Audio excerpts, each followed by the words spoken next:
G'day folks, Scott here. Welcome to another video. Today I am reviewing Wonder Woman.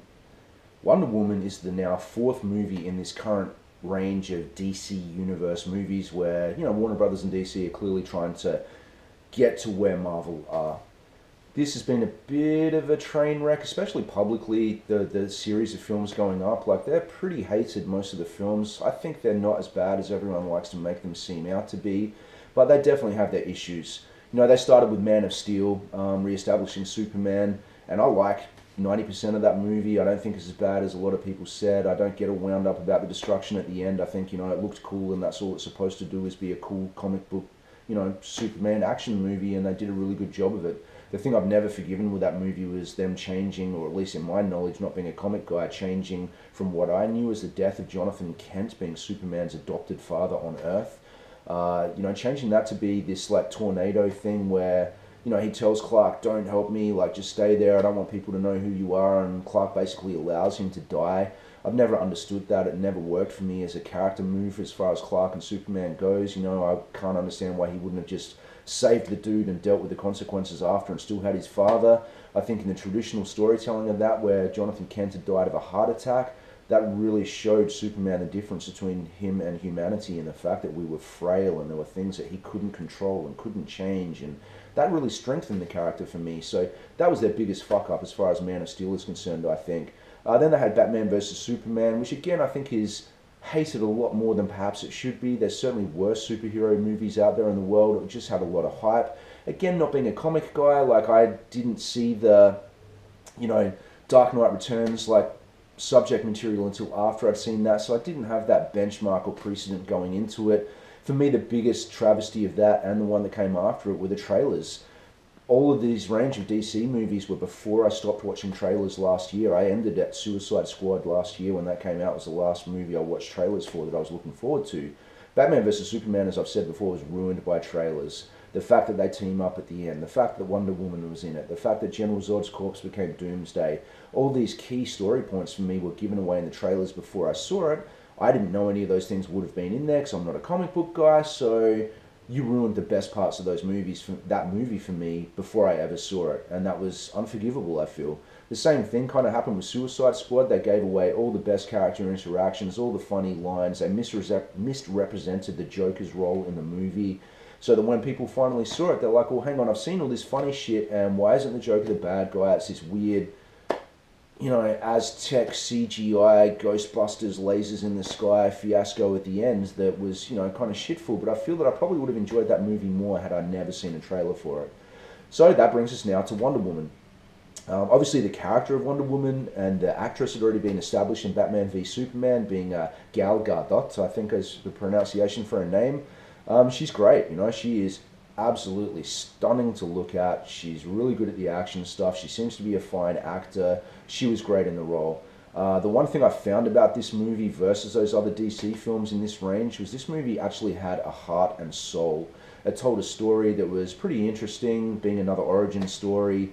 She was really good in it. She had that kind of wide-eyed wonder of being in a world that she wasn't used to, which I'll come to in a bit, but it wasn't ham-fisted, it wasn't overly corny, it wasn't going to try and be, hip for the sake of it. It was a well-told story that, like I said, had a heart and a soul, and that really affected my opinion of it. Being an origin story, it does obviously tell where she came from. It shows her growing up in flashbacks on the islands that the Amazonians lived on, and that shrouded in an invisible bubble and hidden from the world of man and the world of our technology. And that this movie is set during World War One. It was established in the Batman v Superman movie that the sort of I made the assumption that her companion throughout this movie would be Chris Pine, because you see him in that photo that Bruce Wayne dragged up and showed Wonder Woman in the other movie. And I was like, no, I don't know about this guy. Like, I liked him a lot as Captain Kirk in the reboots, but the other thing that Jason Ryan, I think that's his name, the remakes of the old Harrison Ford movies, Patriot Games and all that kind of stuff, and he played the young version of that character. He was pretty flat in that, didn't do a lot for me. I didn't like the movie that much. He was very cardboard in it, and so I was like, nah, I don't really care about this guy going into it, but he was great. He was a great companion for it. they had this little, this little group of dudes that they hang out with in the movie that you saw in that photo. And I didn't pick up in that photo until I saw the movie that one of them was Ewan Bremner, who you would know as Spud from the Trainspotting movies. And he's great. I've always liked that guy, and he's great in this. So that was a pleasant surprise. But I mean, basically, throughout the course of the story, I'm really only talking about things that were in the trailers here. So, if you want to be spoiler free on this, it's probably time to bail. Just go see the movie. Like I said, it's better than the other DCs. But the story follows, showing these flashbacks of her growing up in this, secluded island with only women, and learning to be, what she becomes, this like badass warrior. And the story, for reasons she leaves that island and companions up with Chris Pine and heads to, the at that time modern world, being World War One era, London and Europe.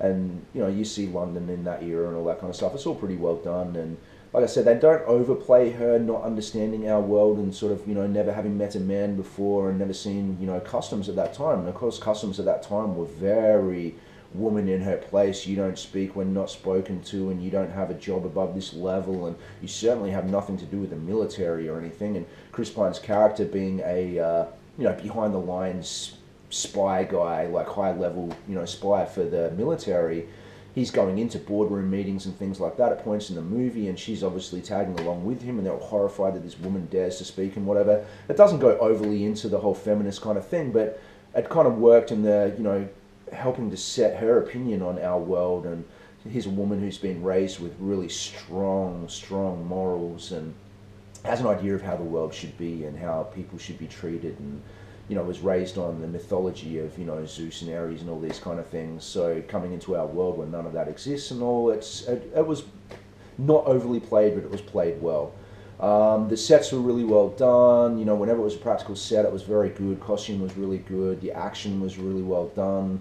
There was obviously CG in it. That's probably some of the CG is one of my only negatives about the movie. I found that, especially on the Amazon island at the beginning of the film, some of the compositing shots where they're putting, a wide angle shot with lots of people in it and they're all training and doing their Amazon thing, that was pretty shit. They didn't really look like they were there. I found it kind of drawing me out and actually sort of picking on the special effects instead of paying attention to the story.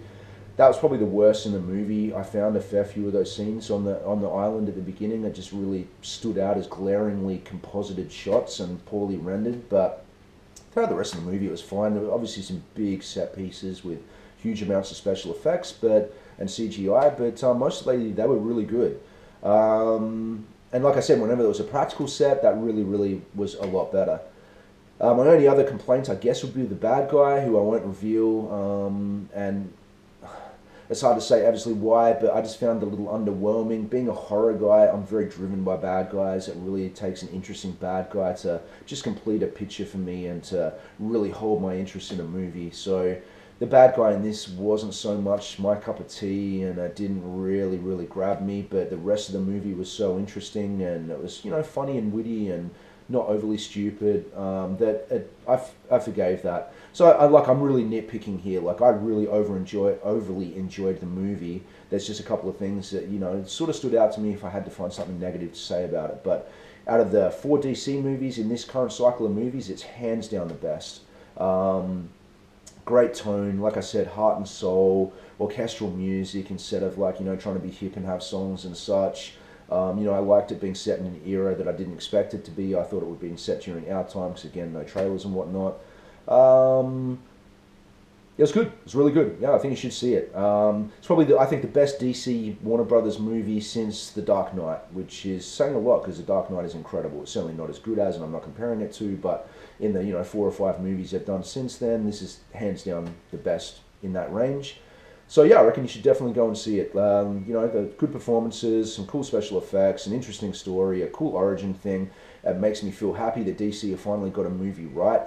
That they are putting a lot of effort into establishing this. I think the one thing they haven't had up until this point is the thing that Marvel did well was that Kevin Feige guy who's controlled all of those Marvel movies going back to The Incredible Hulk with Edward Norton has done a really good job of making sure that these films follow a consistent path, and DC haven't really had that. Obviously the Suicide Squad stories, I don't know if they're true or not, of them actually re-editing the movie based on the performance of the trailers more so than the final product of the movie. If that's true, that's stupid. That was a stupid thing to do. So I hope that they learn from this movie. I hope that the other standalone movies like Aquaman and The Flash and the standalone Batman film can all live up to the bench that this is now set. I still have my concerns for Justice League at the end of the year, but again, I'm trailer free on that. Hopefully that's going to be a good thing. I'm looking forward to it. I really hope they get it right. I feel terrible for Zack Snyder and his family with the tragedy they've endured and the fact that he and his wife have had to step away from this movie. I feel some, solace in the fact that Joss Whedon has stepped in and, isn't going to be a dick about taking over their work. I'm sure would be very gracious about it. He seems like a very level-headed and loving dude. So I think that was a really, really smart move. It doesn't change so much my opinion of what this movie is going to be, because apart from some reshoots and editing and finishing like that, he's really coming in and finishing the movie off. It's not his movie, it's still Zack's movie. But I'm looking forward to it. So, I'll be back next week to review The Mummy, which comes out, and I'm expecting that to be a huge pile of shit. So, this time next week, I'll be back to review that. As always, thanks for watching. Please subscribe to my channel if you haven't done so yet. If you have any friends you think would enjoy the channel, please share it with them. Please check out my other reviews and my guitar videos. Thanks for watching, guys. I'll see you next time. Cheers.